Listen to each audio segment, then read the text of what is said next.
Okay, cool.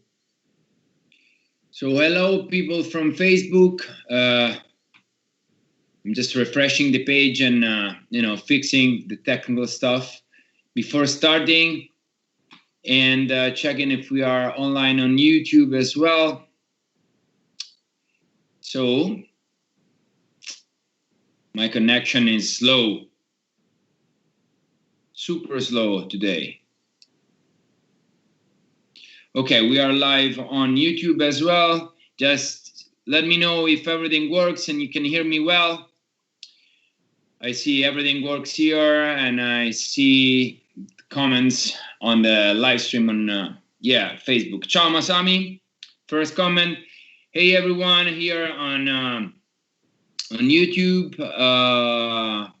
There's Mortis. Hello, Joel, Metal Dave, Randy. Hi Randy, and Mirko Maya. So let's get it started. So this is the episode 9, number 12 of this incredible podcast.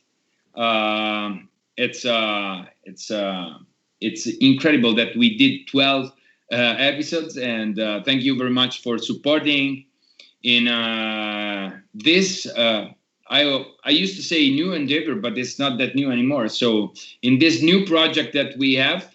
And it's a pleasure every Saturday to stay with you. It's a pleasure to be with these incredible artists, very inspiring. And it's so cool to see all these interactions and all these people asking stuff and, been entertained by us and by this, as I said, very talented and sometimes very, very famous artists that show a complete different side of themselves.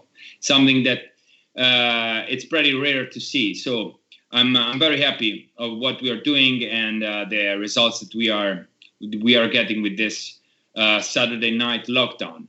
In many places of the world, fortunately, is not that lockdown anymore. But I think we are gonna go on anyway because it's so cool. And ciao Matteo, hey Brian, hey Paolo. So a lot of people from England, Canada, Germany, Jan, Johnny. So first of all, again, thank you very much. Thank you, Nuclear Blast, for the help. Thank you, Francesco, for directing the other Francesco for directing the show. And also, thanks Abby for the caricatures. We're going to talk about this later. I have bad news, though. I have bad news because I just got a very last-minute message from Phil that had like a major issue and he cannot be with us today. So I know that this will disappoint you, but this is, I call it like an off time, so it's something that we do for staying in contact with you, for staying with you, but sometimes things happen and there are major things to think about, and it was it was an emergency, so I told him to be to not worry about it, and we just decided to reschedule him for next week. So he's not going to be with us today because of this, and I'm very sorry. I really hope that everything is fine for him, but 99% is going to be with us next week. Okay, so Phil is going to be with us next Saturday, 6 p.m. on the same channels, our Facebook page and on YouTube. Yeah, it's a bummer, I know, but when this kind of stuff happens, we have to understand, and we just have to be patient. We have to wait a week more.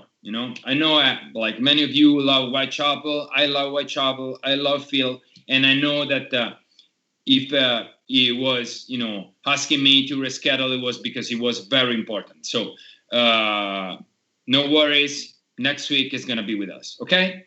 Said this, we have another incredible artist that we contacted earlier because we wanted to do the show anyway.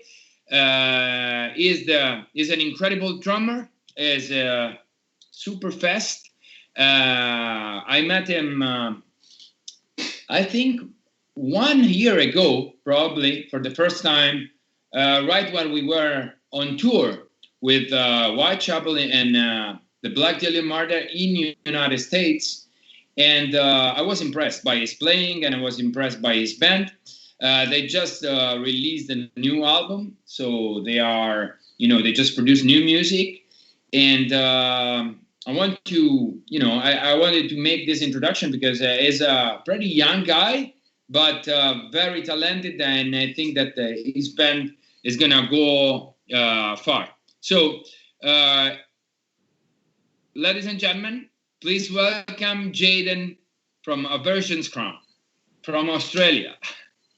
Hey, Jayden. How you going, man? How you going, dude? Hey, man, I can see you now. Oh, good. Awesome. Oh, good. We had this little thing that Phil couldn't be with us. So thank you very much for joining earlier. Yeah, that's totally cool.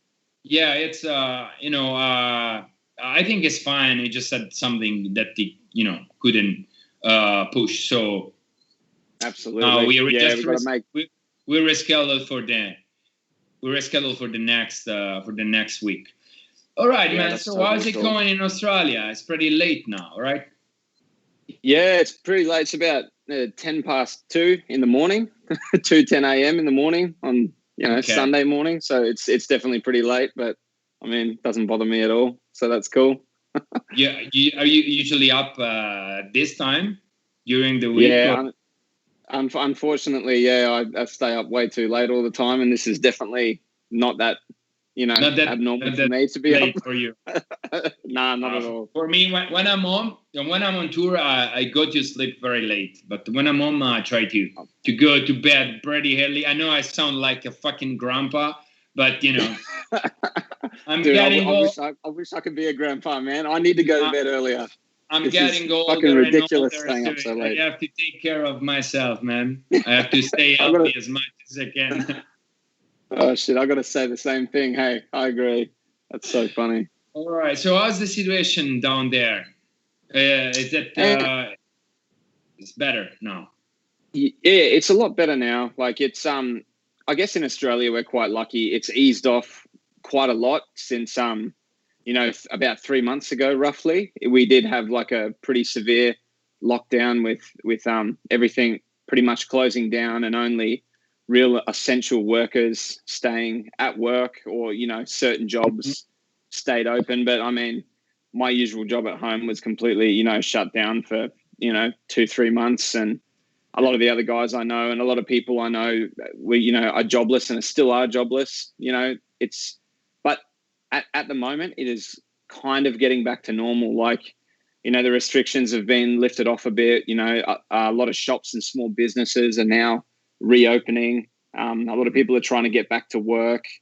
So, like we're lucky. Like me being in Queensland, in Brisbane, we're probably like the one state that has the lowest rate of, cases in the whole of Australia. So we're super lucky. Whereas Melbourne and Sydney, I think, are going back into lockdown currently because of a whole heap of new cases. Wow. Which is pretty unfortunate. But even if you had like a very strict lockdown as we had, like you couldn't move from home and stuff like that. Yeah, like we had restrictions on how far you could go. Like you could only, like 1 or 2 people could only leave the house to go and get, say, like necessities like groceries, food, all that sort of stuff.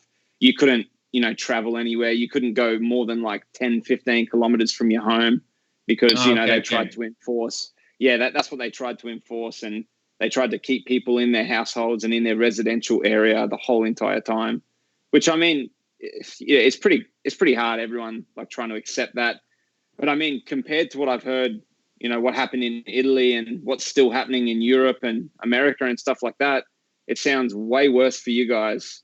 Way worse. It has been very much worse. And at the very beginning, it was a disaster because nobody was ready for something like this. Especially we've been the first country hit, and the north of the country is doing much better now, but still, there's things moving.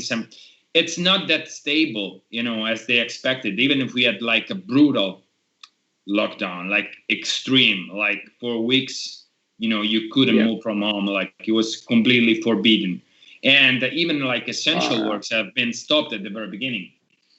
Where we live, it's super safe, and it's like pretty similar situation to yours. I mean, like we didn't have that much cases here, and it was pretty safe. It is super safe now.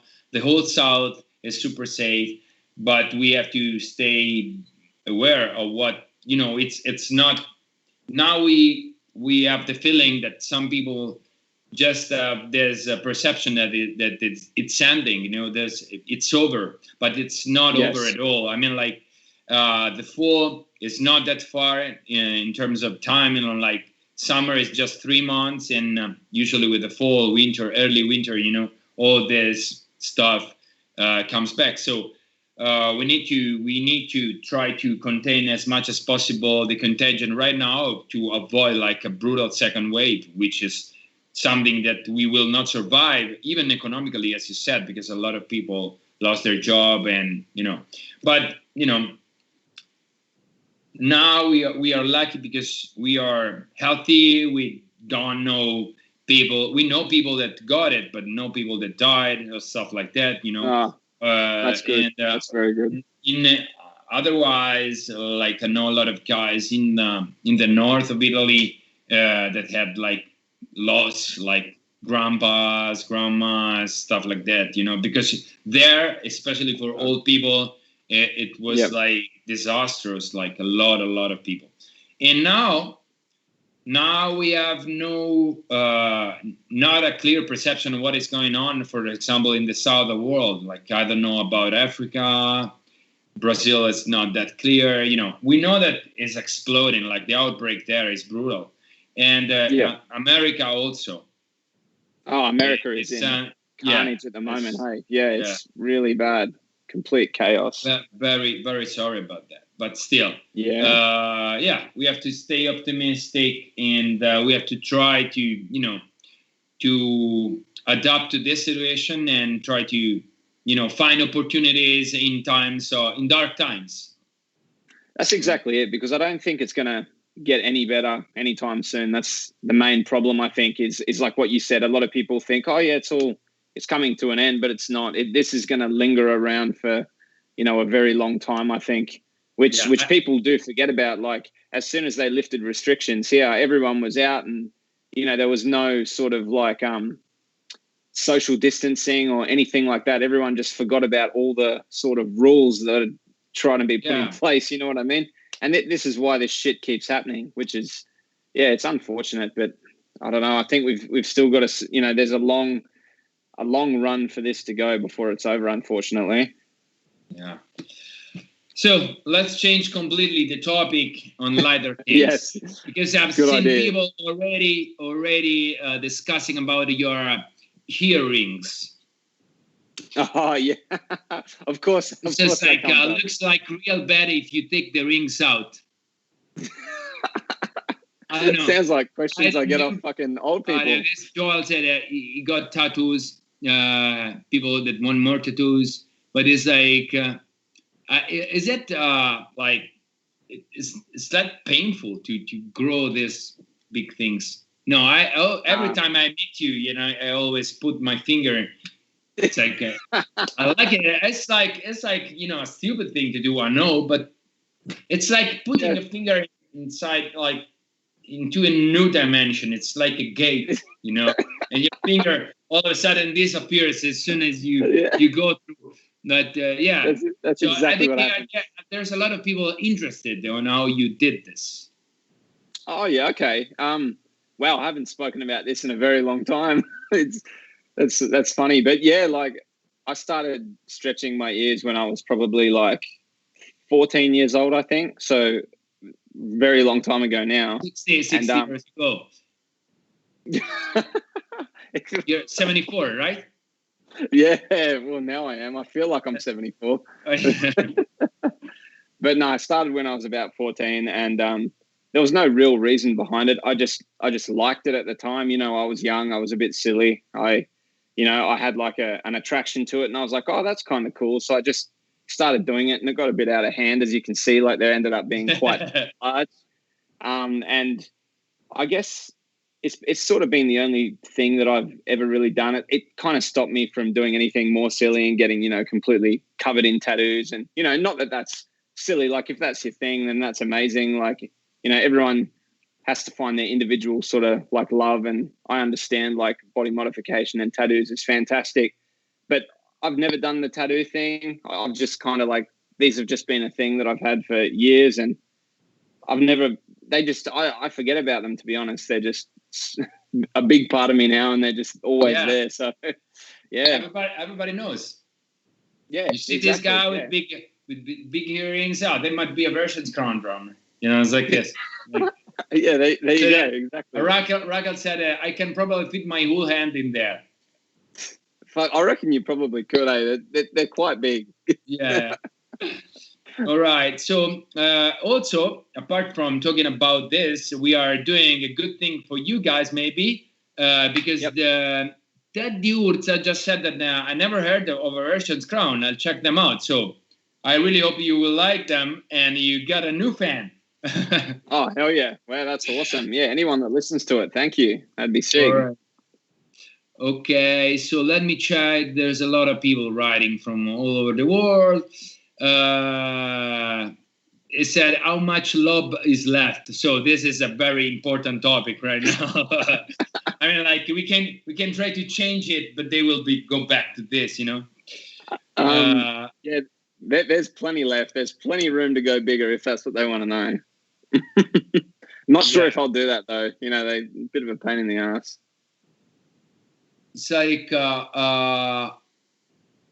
Abby just said, I was too worried in case I forgot to draw any tattoos on you. Abby, she's the girl that does the caricature things. Oh, yes. Yeah, I had a little talk to her on Instagram. Yeah, well, and she's super cool, but, she nailed it because she did, your, peculiar, thing that everybody recognized. So it's like, okay. That's so good. All right. That's awesome. So let's talk about the important things. First of all, you just released a new album. Yeah, we did.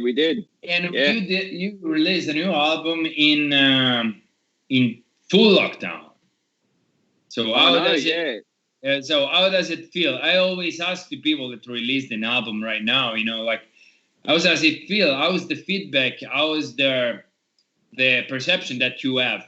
Because, of course, you cannot go on tour to promote the album, but at the same time, you got tons of more people that are home and they have nothing to do better than listen to music. So might be like, it's at first I don't know if it's the right move to release an album, but right now, especially after, collecting more feedbacks from bands, I think that it might be a smart thing to do, especially in a moment in which people are taking care of this, let's say, hobbies that they have, like listening to music. So, yep. Well, it was like a, sort of an interesting time to release a new record, and it's something that we definitely spoke about as a band, and obviously with the label, all the guys at Nuclear Blast around the world, as you know, it was, we were like, oh shit, like this is terrible. Like, is it a good idea to go through with this? I know a lot of bands were changing their plans, and, other bands that had records coming out at the same time were kind of going down a different path. And we were at this certain point with it where we were like, you know what, like, this is going to go, like the same conversation, this is going to go on for so long. I don't think that there's any better time to release this record. So we thought, fuck it, like, let's just run with it now and see what it does, because we've all got plenty of time to work on other things once this record came out anyway. So we all, agreed with the label and as a band to release the record. And, like you said, I think it's a good thing.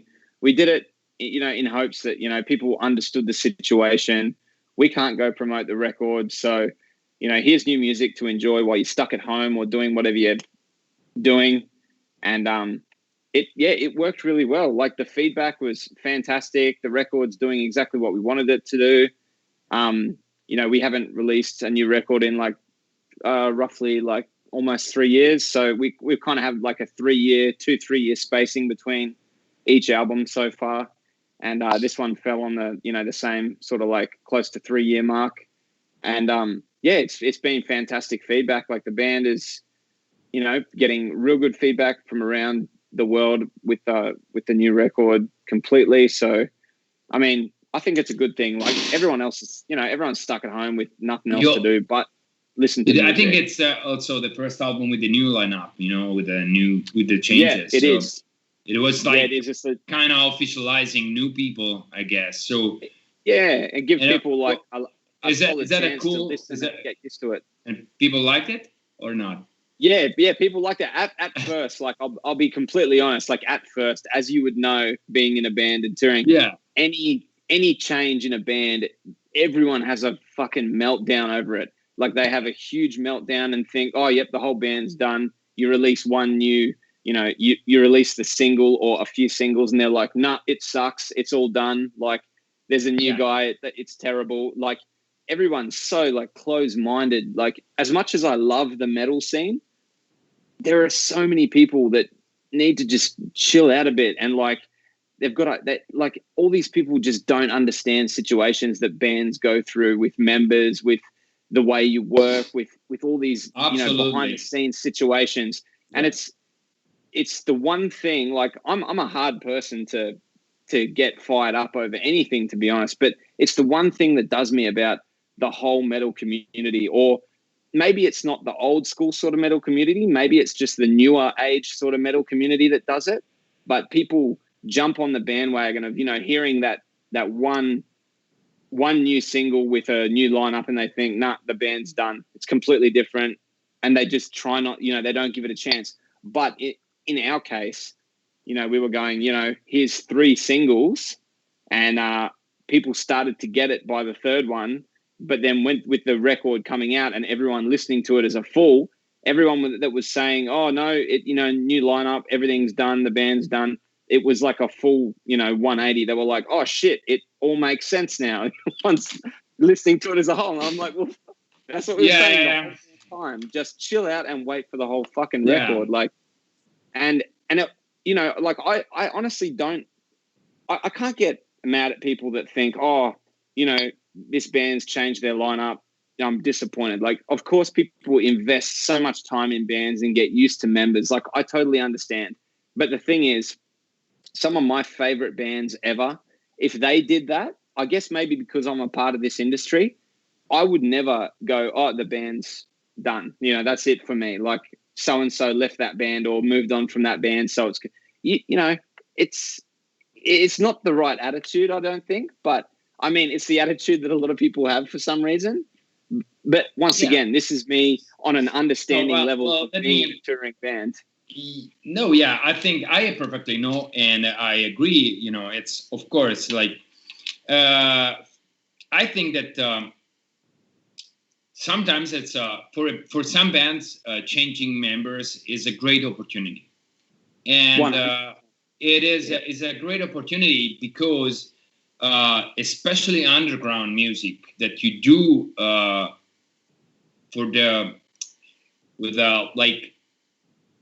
let's say that you have to be 100% focused on what you're doing, and you have to be 100% motivated.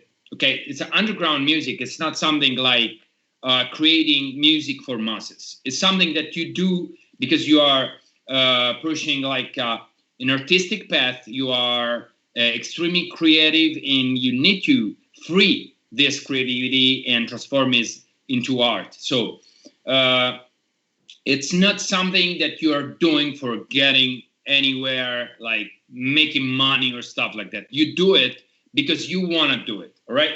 And exactly, and you love it. So the problem is, if you do something like this and you have everybody super focused on what they're doing, and everybody involved that is like 110%, into the project, then everything works and you will last forever.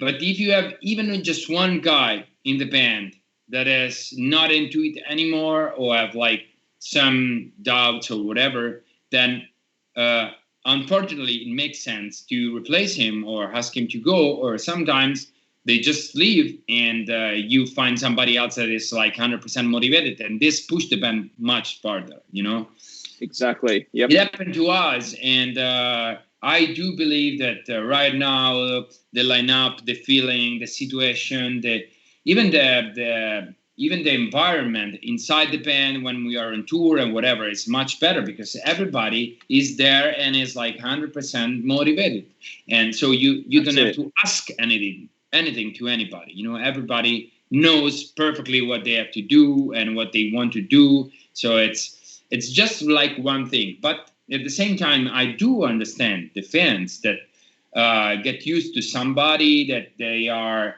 like, they just they let's say they sorry for my caveman English. Sometimes I just stuck into that because but yeah, I try my best to explain this. They just they love the people, not just the musician as a musician, yes, as an artist. They get used to these guys, and when they leave, they just feel lost because they see, okay, now this singer is gone, this drummer is gone, this guitar player is gone. Exactly. And it's like they just get upset of this, I can totally like empathize with that, and I totally understand, like as you do as well. But I guess, as you would know, there's a lot that goes on in bands behind closed doors that the world does not see. Touring is a very hard, touring is hard. Touring and being in a band like we are in, like extreme metal, whatever you want to call it, it's a massive challenge. It's a massive challenge to stay focused, stay motivated, push it really hard. And I'm sorry to say, but there's a lot of people that want to be in bands that just can't because they don't have that drive to do it. And this is what a lot of fans don't see. Half the reason these people aren't in the bands anymore is because of one of those reasons. There's always a reason behind it. You know what I mean? It's not just because we felt like, or bands feel like changing members. It's like you just said, everyone has to be motivated and on the ball and want to focus and push forward all the time. And if someone's trying to upset that whole situation, they can't be a part of it. And more than half the time, well, with our cases, people have thrown the towel in and said, I can't do this anymore. And we've gone, well, okay, this is what we have to face, and we have to adapt to it and move on and find other members. And because at the end of the day, what fans don't realize, it's either do that, find new members and keep the band going, or nothing, end the band, or there's no band at all.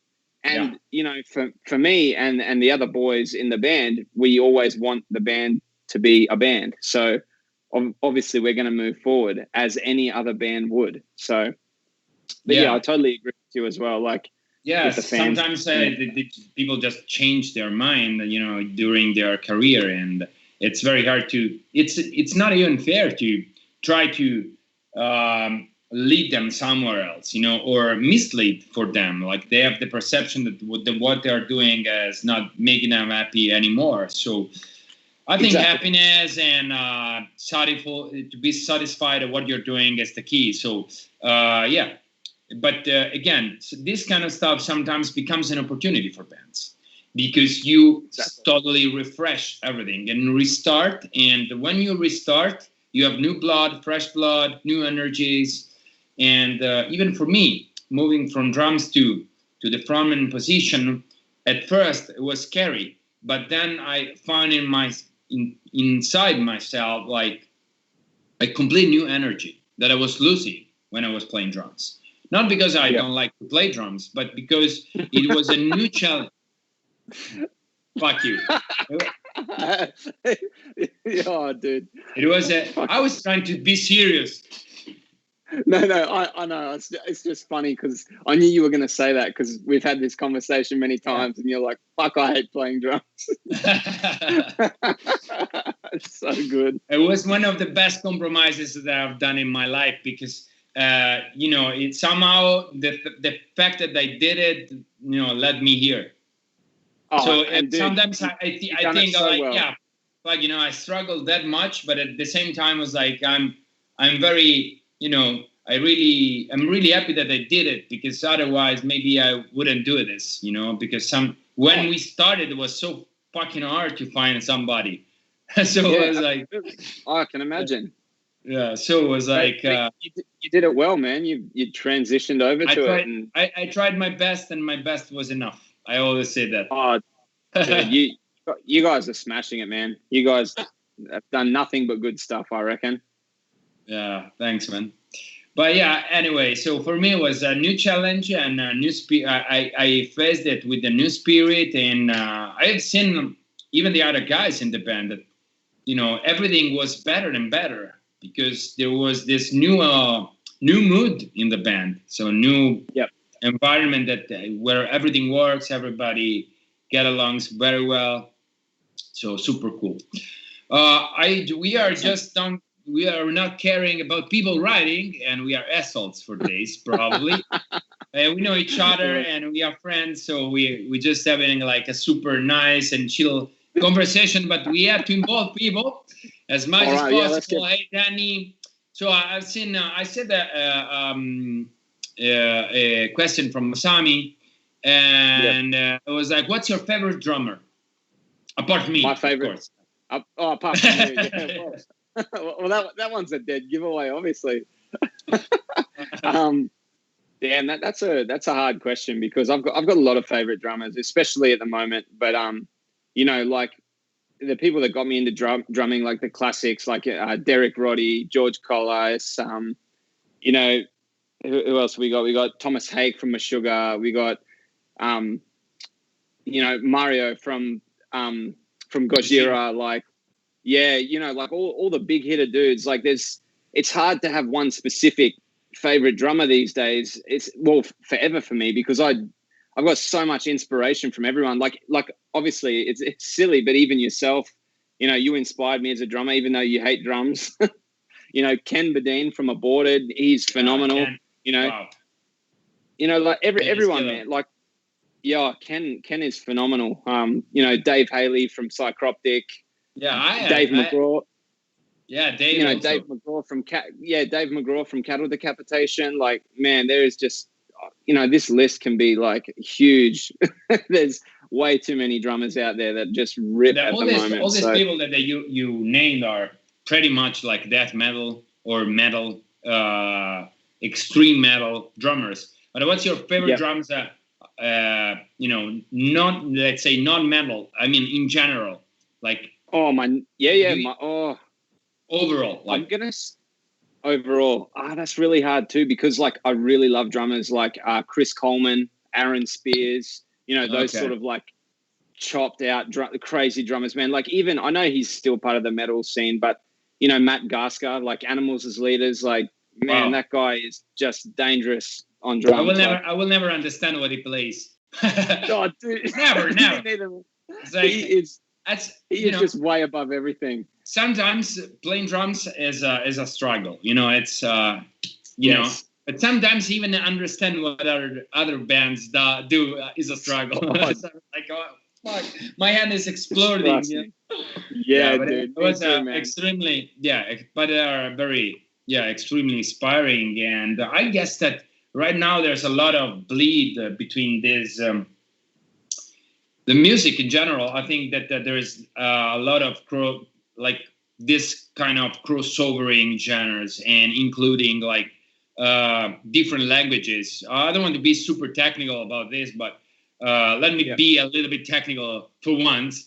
I think that what that is pushing forward consistently music right now is, introducing complete new styles and musical languages instrument by instrument into metal, into our our main genre. So of course you create subgenres, but even in the subgenres you're getting other subgenres influences from like everywhere. So I think it is pretty interesting, and this is because we are this kind of like 24 hours, 7 days a week access to new stuff like all the time, like streaming things, YouTube and whatever. So right now there's all these contaminations are giving a big boost musical wise to our genre. So I start seeing a lot of drummers playing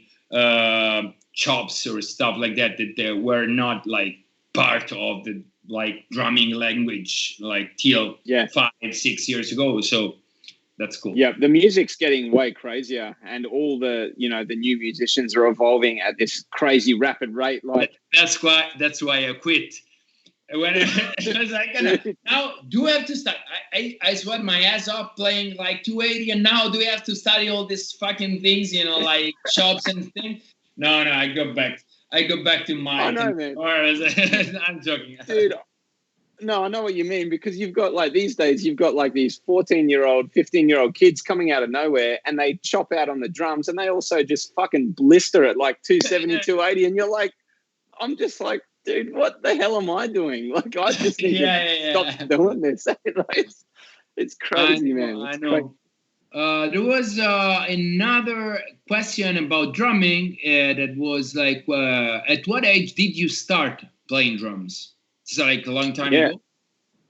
Well, I started way too late, in my opinion. This is one thing that I actually regret. I wish I started way, way earlier. I started playing drums around 16, 17 years old. Oh. And, like way later in my life. And I guess I wish I started at, a really, really young age, like a lot of drummers do, because it would have given me a big leg up. And, your brain is, a massive sponge when you're young. And, it seems that you are young. You're talking like you are 74, man, but you're not. Dude, but still, like, you've got these like crazy drummers starting at like anywhere between the age of 5 and 10 years old.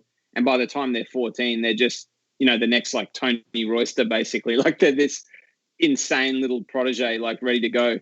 So that's one thing I sort of regret. But I mean, I've from the age of like 16, 17, starting drums till now, I've definitely, years ago, utilized that time, and practiced pretty hard to get to where I currently am, which is cool. And I can accept that for now. But yeah, I definitely wish I started younger. Mm-hmm. But I mean, it's never too late to kind of start things in that sense, I guess. It just depends. It all comes down to time and dedication. So yeah, it's the main thing. It's all time. When I started, I was like, let me think. I was like 25, maybe. so it was way later. That's why I always say I'm not like a proper drummer. I just play drums for FLESHGOD, because a real drummer is another thing, and it's much more close to what you say, like, absorbing all these informations and transforming this into a language. And I don't have that language as a drummer. Like, I can play drums for FLESHGOD, I can write stuff for FLESHGOD, but being a drummer, like a full, a musician drummer and musician drummer is a totally different story. Is another thing. And I perfectly understand what you say, that starting when you're a kid, it's a totally different story, because you have a lot of much more ability to absorb informations, of course, and more time, which is another thing. Exactly. And a lot of no any kind of you don't have to take care about anything, when you are grown up. Pressure. There's no pressure. There's nothing. It's just like going at your speed, in your path, like wild, and explode. And that's it. That is what I've done with guitar. And when I think about there's moments in my life, I always have like I feel a little bit melancholic and nostalgic, because when I recall these afternoons, spent with the guitar, try to playing solos or riffs on music, and being like the worst one and suck bad, but at the same time enjoying this so much. It's like I have this incredible memories of me, fully absorbed by the music, no matter what, no rules and nothing else. So I think that that's something that I missed when I was playing drums, because I had to play and learn to deliver something. So you already have something to do. When you're a kid, it's just it's a different story, man. There's no worries and enjoying completely the full thing, So exactly. Yeah. So other things they're talking about was there's a lot of, it's completely floated, so I have no idea. But there was a guy who was saying that he was referring to the topic that we were discussing before. It was like the hardest thing for a musician is to go on tour, and that is the real let's say moment in which you realize if you want to really do it for a living or not, I guess. It's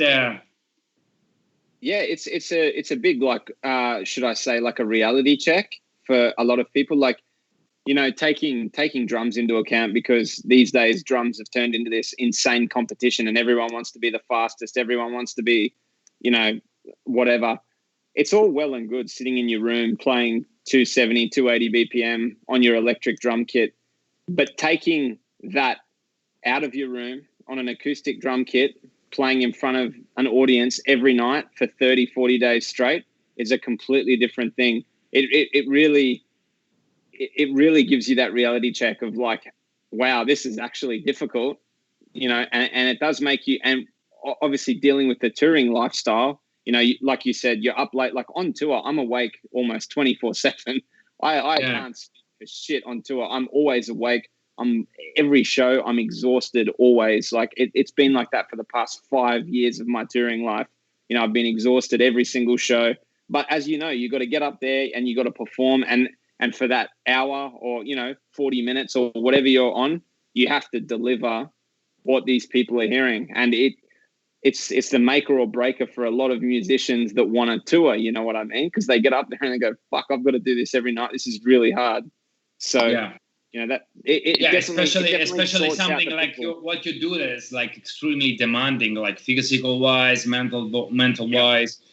Yeah. Oh, dude, mentally, like for me, mentally, it's a massive demanding thing. Like physically, yes, but I feel like, with physical things, it's always pretty easy to push through physical sort of limitations, because, physical limitations are sort of just repetitive practice, but mental preparation and like mentally getting through things is the big part for me anyway. Because, you would know yourself, like if you get up on stage and you have a negative thought in any way, that hour is going to be shit for you from the first minute you start playing. If there's any sort of negative thoughts in your head, and I'm sure you can think back at this when you were playing drums, especially when you're playing such extreme music on drums, it kills you, because you need to be in such a positive mind frame to get up there and smash it. Any extreme metal drummer will know what I'm talking about. Any musician that takes it completely serious will know what I'm talking about. Your mental state has to be really good. And, it's something that I struggle with, something that I'm sure everyone struggles with, being positive and, that reflecting your playing basically. So, absolutely. I think that that thing is the only thing that never changed. Even that it doesn't. That drumming and being like a guitar player, a frontman, they have the both activities have this thing in common, which is the fact that you are essential for the show. Oh, so 100%. I felt like. When I was drumming, I wouldn't say that the guitar player or a bass player is not as much essential. It is essential overall, But the drummer is the one that the drummer and the frontman, because you have to relate to people, speak. You have to create that energy, that is more affected by the fact that you have to be in shape mentally.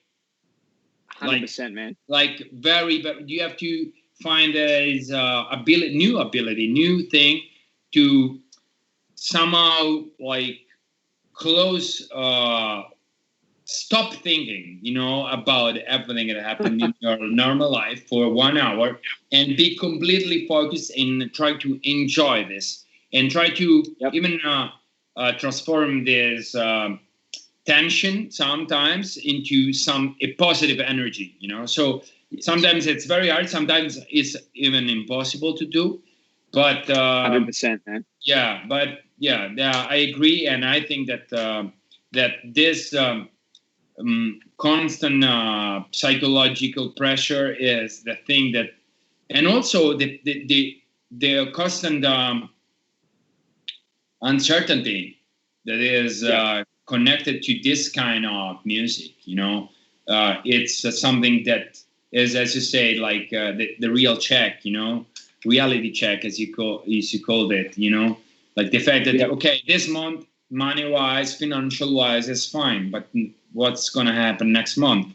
How I'm going to invest this money? Do I do this video clip or not?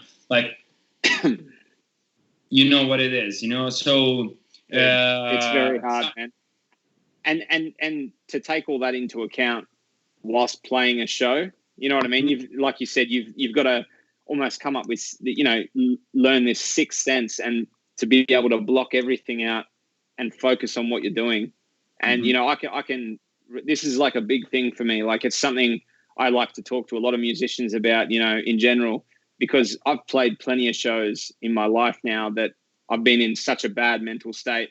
And, you walk off stage and you're just like, far out. Did I sit at the, the level I wanted to be at for that show? And more or less half the time, if you're a conditioned musician, you are meeting that level, but because you're obviously under a microscope in yourself, playing with in-ears and all that sort of stuff, you're hearing every single subtlety in the music. You might think you're completely blowing it the whole time as I'm sure everyone knows what I'm talking about with this sort of stuff. You think that one hit you missed was ruin the whole show, but more than half the time, you've got to sort of learn to be a little easy on yourself. If you are struggling mentally, you've got to kind of go, look, I'm in a bit of a hard place, but I need to still have fun, and you need to, give it like a lighter sort of approach instead of go out there and put yourself under the knife, under the microscope, hard out sort of thing.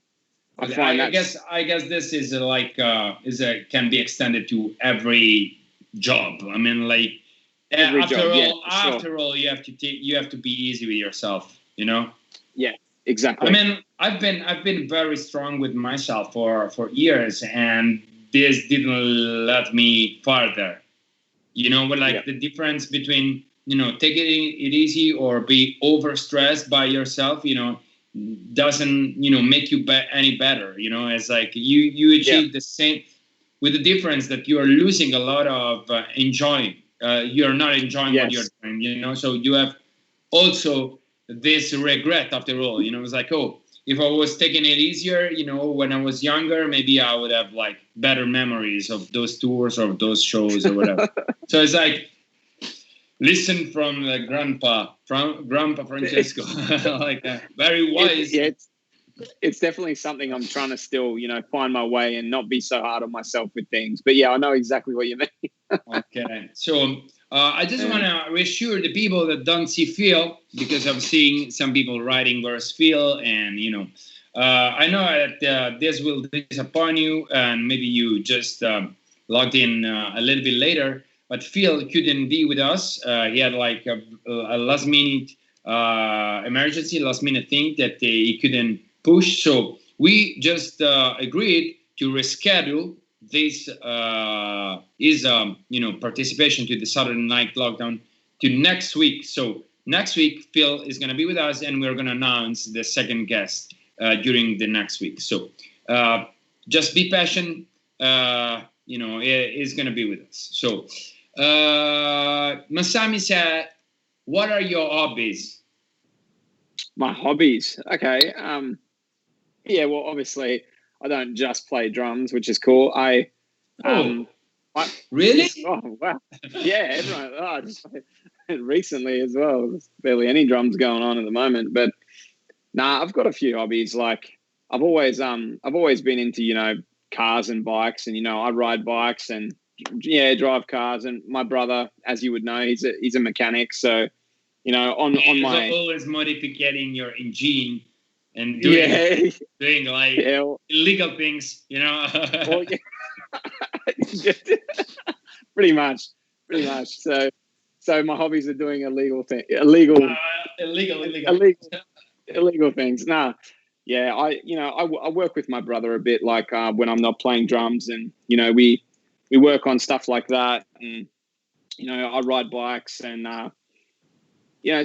try and like enjoy myself and take my mind off drums, because it's definitely not something I can do every day at the moment, especially with all the stuff going on. It's hard to completely focus on just practicing and just playing. So I'm glad I sort of have things that I do with my brother and my family in general that kind of gets me away from playing drums and lets me like clear my mind a little bit and learn other things, because before playing drums I've worked in like a few other industries.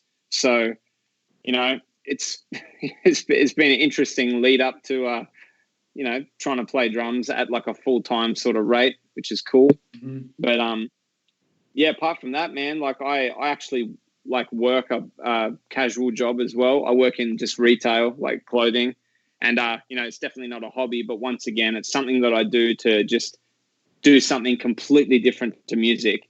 I do it. Do you like it? Or you do it for so sometimes even a different work, you might be enjoying it. I find it just helps to sort of take my mind off things completely. Like because I go to work and I've got like a fantastic crew of people I work with, and I don't even think about music for a few hours, and it helps me then, the next day or that afternoon I come home after work and I can sit down at my drums and go, oh, sweet. Like I haven't thought about this all day. So now my mind is completely clear and, it helps me in that sense. So, yeah. Do you have pets? Yeah, we do. We've got my mum's got like a little dog, a little tiny black poodle, which is cute. And then awesome. we've got what's his name? Yeah, his name's Kyoto. Kyoto, yeah. Wow. And then we've got a little cat as well that hates everyone. She does her own thing. So we've got two pets, which is cool. Awesome, man. And also, it was like checking here also on YouTube. There's a lot of people saying hi, talking about stuff that I lost it because it's too much stuff. So sometimes there are people doing like making questions that are not. I don't know if they are for you or for somebody else in the chat, because this one is like, is she single? Are you? I don't think if she has a good bird anyway. If it's you, that's so funny. Yeah. Oh, jeez. So this Danny that's saying your relationship with yourself directly determines the outcome of your life. Of course, Danny. Absolutely. Yeah, absolutely. Life is an amazing thing. So yeah, we don't have to be hard on us. Absolutely not. So let me go. I'm just scrolling. Sorry if I didn't read all the questions or all the stuff. It's completely impossible to keep track on this. of this. Yeah, absolutely. Metal pets are the best. My cat is my biggest fan. Hey, Varg, good for you, man. Absolutely. That's awesome. Absolutely. Yeah. And also Brian says, ciao, Francesco Ferrini. If you're watching this, your work is brilliant. So big ups to Francesco Ferrini, who is directing the show.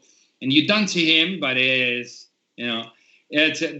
social distancing thing is still happening here because he lives like 50 kilometers away, and he is directing from his place. So we're not together in the same place when we do this. That's amazing. That awesome. was the only thing we could do during the lockdown. So it was like, what do we do? Like we cannot move. So it was like, okay, we have internet. Let's do something on the web and let's see what happens. And we started, and now we are. This is the episode number 12. And I think we're gonna go on because it's super cool for people and it's super cool for us as well. So yeah. All right. Yeah, so do you like your caricature? Of course. You told me that absolutely. So I always have this commercial time for Epi. She's the girl behind the whole designs. She did the logo, she did everything. And if you want to support her, you can go on our Patreon and support her on Patreon. It's like www.patreon.com/AbbyStabbyArt, or you can go on our Instagram. You can check all the designs that she did, and you can order designs from her, and you can, just like invest in new artists. Okay, guys? Yeah, and also, people definitely support that. The best thing that fans can do right now still, since you are not allowed to go on tour, is buying merchandise. So this is for you. If you have a link for of your store or where people can buy your merchandise, just we're gonna post it later, but just tell me the link and tell people how they can support your band right now. Yeah, absolutely. Like, obviously we have indie merch in the USA. We've got Impericon in Europe, all around Europe. So, Aversions crown on Impericon or indie merch. Jump on our Instagram, Aversions_crown. You can access all links. We've got a link tree up there for, all of our merch stores, and, you can buy vinyls, CDs, shirts, whatever else, which is fantastic. But yeah, I'll give you that stuff later as well. We'll super cool. Give you some links. Yeah. I think it's whatever is the method right now to support bands. It's something that is absolutely. We are super thankful to people that support us, and we are always inviting people to support other bands from the underground that are living the same situation, more or less. Sometimes the government are a little bit more helpful than what we got here in Italy, unfortunately. But at the same time, we cannot complain. We have to, we have to stick with it. We have to take it for what it is and go on and try to entertain people as much as possible in these hard times and get the people, closer and have some people supporting us as well. That it's magic. It's the fact that you create that thing is absolutely super cool. So it's 1 hour that we are usually we do 1 hour and a half, but today I don't want to bother you anymore. Like it's like an hour long. Again, Phil had this little thing that he couldn't be with us today, but next week, if you agree, we can go on another 10 minutes. Is that cool for you? Or yeah, absolutely, man. Then you can go to bed and I can go to my pizza because Saturday night means pizza. Also. Oh yeah. All right. So for example, Danny is like, I will check out Aversions Crown after this stream. That makes me very proud of what we are doing, because we are, it's super cool that we are, becoming an enlarging community, especially absolutely. Extreme metal community. Absolutely. Thank you. Anyone who checks this out from this, thank you so much. That's awesome. Definitely appreciate it. It's a pleasure. Always a pleasure to have very talented musicians. This is for me, Francesco. Is there some metal club to visit in Rome that I know? Yeah, there are, like Trophy Club. There are some clubs in Rome. But right now, unfortunately, the majority of them are closed, or they have like restrictions, stuff like that. So it's a bit. You can go there, but you're not, having like a full experience of it, because they have to rebuild stuff outside for social distancing and stuff like that. So it's not unfortunately, we still have this kind of restrictions, and these clubs were not ready for this kind of new rules, completely new rules. So they did some shows, I heard, but there's the limitations of like 200 people, and if you don't have like a very big room, you have to move everything outside, so it's a little bit complicated. So, but yeah, if you want to go there in some club, there are some very cool clubs in Rome where you can go. I don't live in Rome, so better to ask somebody that lives in Rome and have a better idea of clubs in Rome. Yeah. People from Thailand, people from all over the world. That's super cool. Thank you for watching. Thank you for supporting. And Abby was asking stuff, but I lost her. It was on. I think it was on Facebook. This like, which countries does everyone want to go to? This is Masami, a big friend of ours. Yeah. What's the country that you really want to go to? Me, I want to go back to Japan ASAP. That's my favorite place in the whole damn world. Absolutely, I agree. Dude, man. Dude. Absolutely. Yeah, man. It's I can't wait to get back there as soon as all this bullshit's over. Hey, I love that place so much, man. It's awesome. This guy said, "Hey, priest Francesco, I'm not a priest." But you never know what is going to happen in your life. I might become a pope. So I'm open to everything. How much sushi can you eat in one session? A lot. How much sushi? Way too much, man.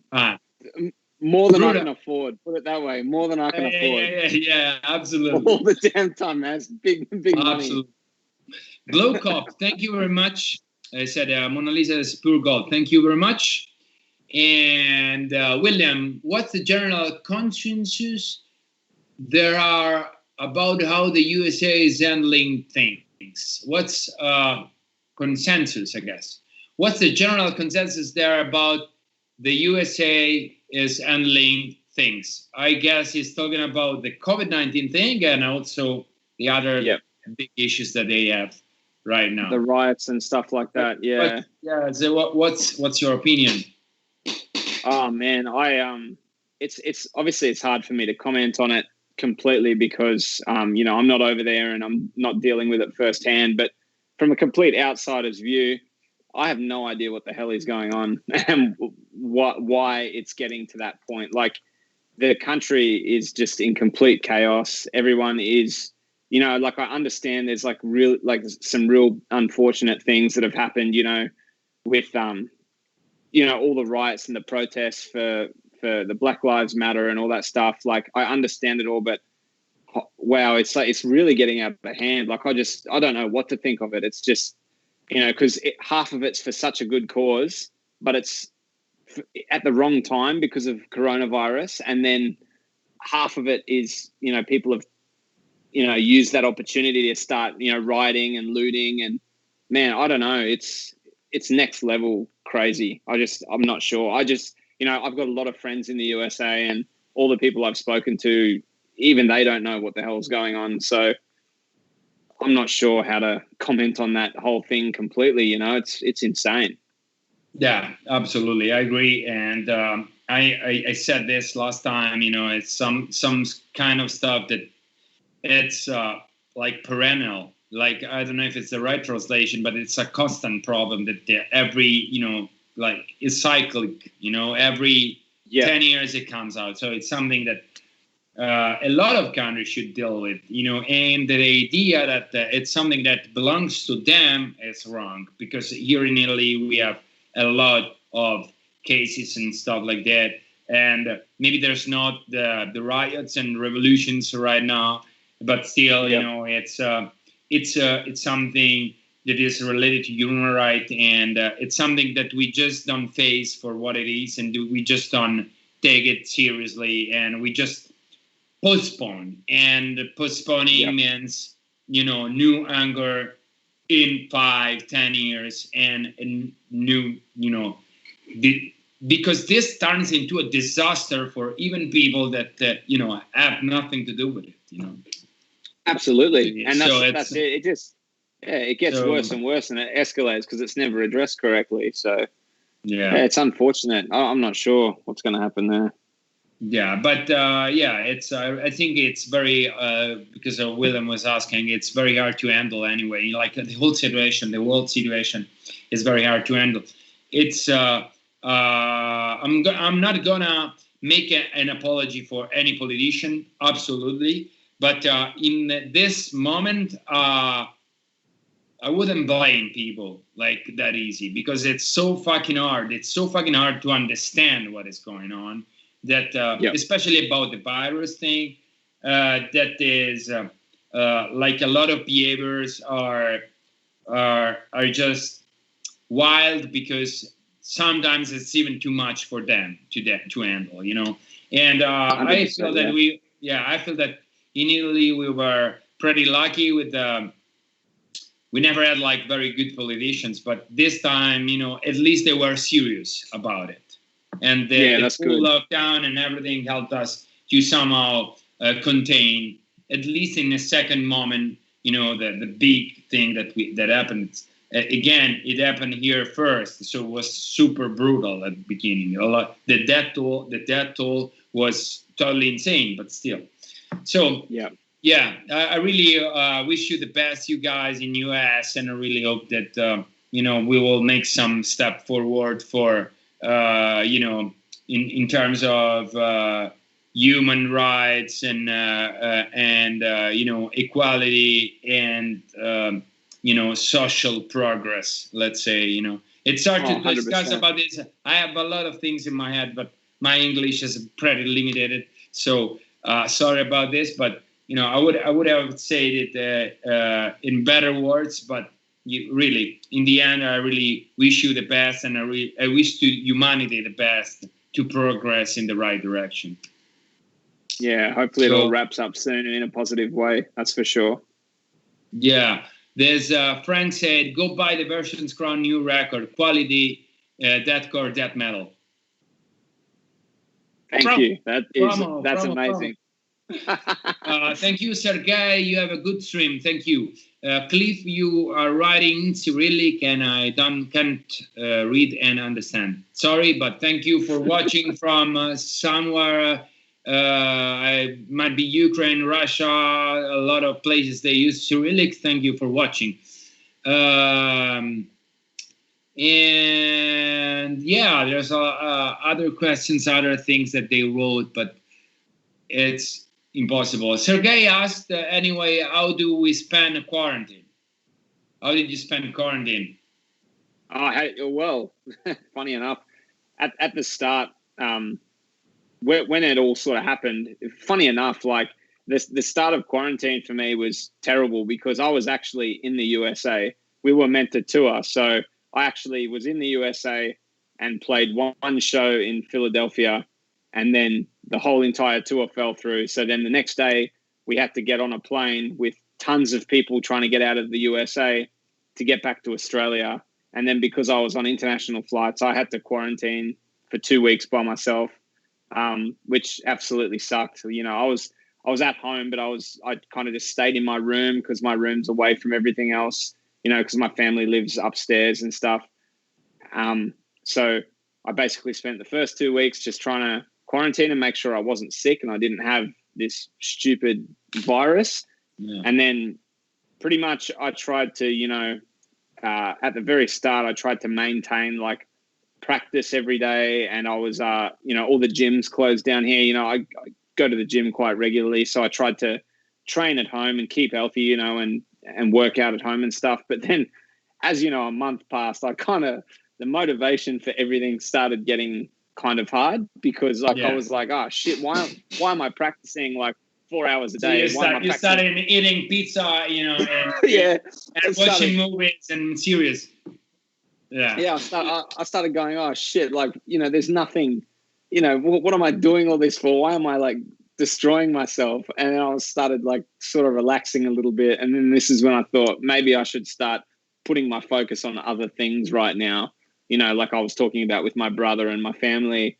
So I've sort of tried to, for the rest of the whole main quarantine, I was just trying to chill out a bit, and I guess use the time off like while I can, I guess, like, and have a little break from things, just to, in hopes that after all this is over, like my body's been in some big reset mode.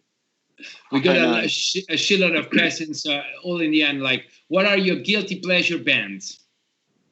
My guilty pleasure bands. Oh man, are you? I don't know if that's stuff you want to like say on the internet, eh? Come on. Yeah, it's a poor. It's a wild world here. You can go ahead. My guilty pleasure bands. I don't know. I listen to a bit of rap and stuff, but like real funny rap. Like I'll chuck on like Nicki Minaj and Cardi B, and I'll listen to some. Right now, I'm down with Dua Lipa. Yes. Totally. The bass lines are insane. This is what I mean. Like all these like crazy pop artists. Before this disappears, because Facebook is a fucking piece of shit, I need to check out Aversions Crown. Where do you recommend to start? What's the album that you think is the best starting points to start listening to your music? Well, that's kind of hard because this band's had a bit of a funny history with member changes and stuff like that. But man, if you're just getting into it, the new album is definitely a more mature sound that we have. So I would definitely, check out Hell Will Come For Us All, our newest record, because that one, I'm super proud of that one. And that's the way the band is like built itself up to be. So, I mean, the discography in general is great. And, I'm proud of everything we've done, but this current album is, definitely a whole new starting point. So I reckon just give that a go, jump straight into that and work yourself back. Yeah. This is a beautiful question by Masami. You said, even if you are born again, would you become a musician? This is a tricky question. It's a beautiful thing, It's like might be like look weird, but in the end, if you look inside yourself, it's. Yeah, no, that's a really, really good question.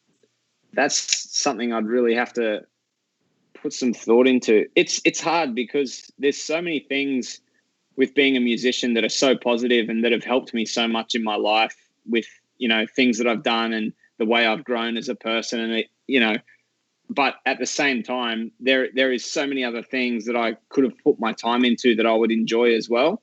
And, I say that in a very positive sense because, I love music more than, most things in the world, but there are also other passions that I, loved. And, I've had jobs that I could have excelled in, and, I've put everything aside and thrown everything in the bin for this specific thing. So, but I do love it. I don't know. That is a crazy hard question, man. I don't know how to answer that like correctly right now. I think I'm not sure. I think I would too. Yeah, like I think the experience you get out of music. If I make a balance, what music gave to me, I met my wife because of music, So it's there's a lot of things that music gave to me, So. But that's what I mean. That's because it's so hard, because the amount of positive things that have come out of it, like for me in music as well, is just amazing. So, I mean, it's made me a better person. So. Yeah, I agree with you. It's pretty. That's a cool question, though. What kinds of music do you listen outside metal? We just answered like I listen pretty much to everything. I'm a nerd of songwriting and stuff like that, so I always try to listen to everything and check out what they do, in different genres to check. It's always interesting, and also I enjoy a lot of different music. But I'm like the most of the time I listen to metal. What's for you? Like, do you have yeah, like me too. I listen to a lot of metal, but outside of that, I listen to pretty much everything and anything as well. I look at a lot of drummers I follow actually, and a lot of drummers that I look up to have like a lot of side project bands that I always listen to. You've got that do like, the full like start to finish projects themselves, and all the compositions and stuff themselves, and then they put the crazy drums over it. I listen to a lot of stuff like that. Like, I find a lot of musicians' side projects, in different sort of like genres, I guess. There's a lot of, I don't know, there's just so many drummers in the world that have these crazy other side projects, but I'll listen to anything really. Like you, I like to find the inspiration in the way people write songs, and you've got to be very open-minded for that, I reckon. Abby said, "Sir, your mustache are breathtaking." I guess she's talking about my mustache, of course. Of course. I fucking take care of them like more than my life, It's like, I'm joking. So this guy asked if we are going to tour or visit Russia next year. It was in the plans for FLESHGOD, but we have to see. We have to see what's gonna happen. Yeah. What do you have any plans for Russia next year? Well, funny enough, yeah, we have spoken about plans for Russia next year and like some European stuff, and obviously like putting Russia on that as well. But once again, we're not sure. Like, we can't say that's a positive. That's a happening thing at the moment. We don't know if we'll even be allowed to fly to Europe next year.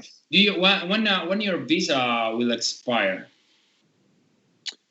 Oh, I think our US visas have expired now, and Europe's a different story for us. We only need visas for places like Austria, UK, and a couple of other places. I think they're still all right, because you can fill them out as you go. Like, they're not like a real big deal. But yeah, our US one, we're going to have to reapply for all that sort of stuff. Because you were telling me that you were on tour and you were like the day after that you started the tour, you have to go back. Like, we didn't even play the first gig, and our visa is expiring like by February, so we have to go back to US before that time. I was wondering if your visa was still valid back then. We might tour together. Oh man, I hope we tour together again. I would absolutely love. That's something that has to happen. Honestly. Yeah, that would be great. What guy? This I already took this one. If you were to start a new band, what style of music would you play? Nice. Man, I reckon there's a band from the States called Kublai Khan, which is like some heavy. Do you know that band? Yeah. Yeah, I would. If I was going to start another band, it would be that. Just the angriest, heaviest shit in the world. Hey, I love that band. So I would want to do something kind of like that. I want to be Rihanna. I'm honest. I want to be Rihanna. Okay. Yeah. So I was like, this guy asking, how big are your spacers? Spacers are, I think, the earrings, I guess. Yeah. How large they are? They're just a bit over 2 inches, so quite big. Yeah. You're gonna come to Netherlands with FLESHGOD. Hopefully they will join us in one of the next European tours. The tour that we have for now is still confirmed and fully booked for October. We're just waiting for more informations about the clubs and about the restrictions that each country have. Like, man, I'm taking too much time. Like, it's already like. It's 7:21 here, so I might be like 2 or 3:21. 3:21, yeah. I'm so sorry about this. No, don't. I'm so sorry. Yeah. No, dude. So, I'm enjoying every minute of it. Guys, let's go to the end of this super cool chat. I really love you. Thank you for filling in for the 2 slots that we usually have. And it's so been much for having me on, man. Been a real pleasure to be with you. And I always have like this last few thousand things to say before we go. Yeah, awesome. In an hour we were gonna be done. No, I'm joking. So all right. So thank you very much for following us. Again, if you like the show, tag yourself and tag the Saturday Night Lockdown, so we can repost and share and promote this event, like weekly event, much more, and reach new people and make it happen. Like, it's a super cool thing. So we have to spread the word as much as possible. Thank you very much, Jayden, for being with me. It's always a pleasure to have super nice guy. Thank you, Nuclear Blast. Thank you, Francesco, for directing the show. Mike, for restreaming the show from the United States. And what else? Very important, we didn't have Phil today because he had some stuff, some issue, but we just rebooked and rescheduled his appearance next week. So next Saturday, tune in at 6 p.m. Central European Time with Phil Bozeman from Whitechapel and the new guest that we're going to announce this week. What else? If you like the show and you want to support us and Abby, who did the caricatures, you can go to patreon.com, @AppySabbyArt, and support her there, or support us at shop.FLESHGODAPOCALYPSE.com, and you can purchase a shitload of things. I have a new thing that I want to show you. We made a puzzle. Oh, that's fucking made a puzzle, guys. It's oracles. Yeah, that's awesome. And this is the test. We're gonna put this, up on the site next week. So, if you want to support us, you find T-shirts, whatever, and music and other items there, and a puzzle. So again, thank you very much for being with us. Have a good rest of Saturday night, and thank you, Jayden. Good night. See you next week. Thank you so much, man. Thanks for having me, dude. Take care, rock and roll, wash your hands, wear masks, and stay away from other people as much as possible. Ciao. Yes. See you later, man. Legend.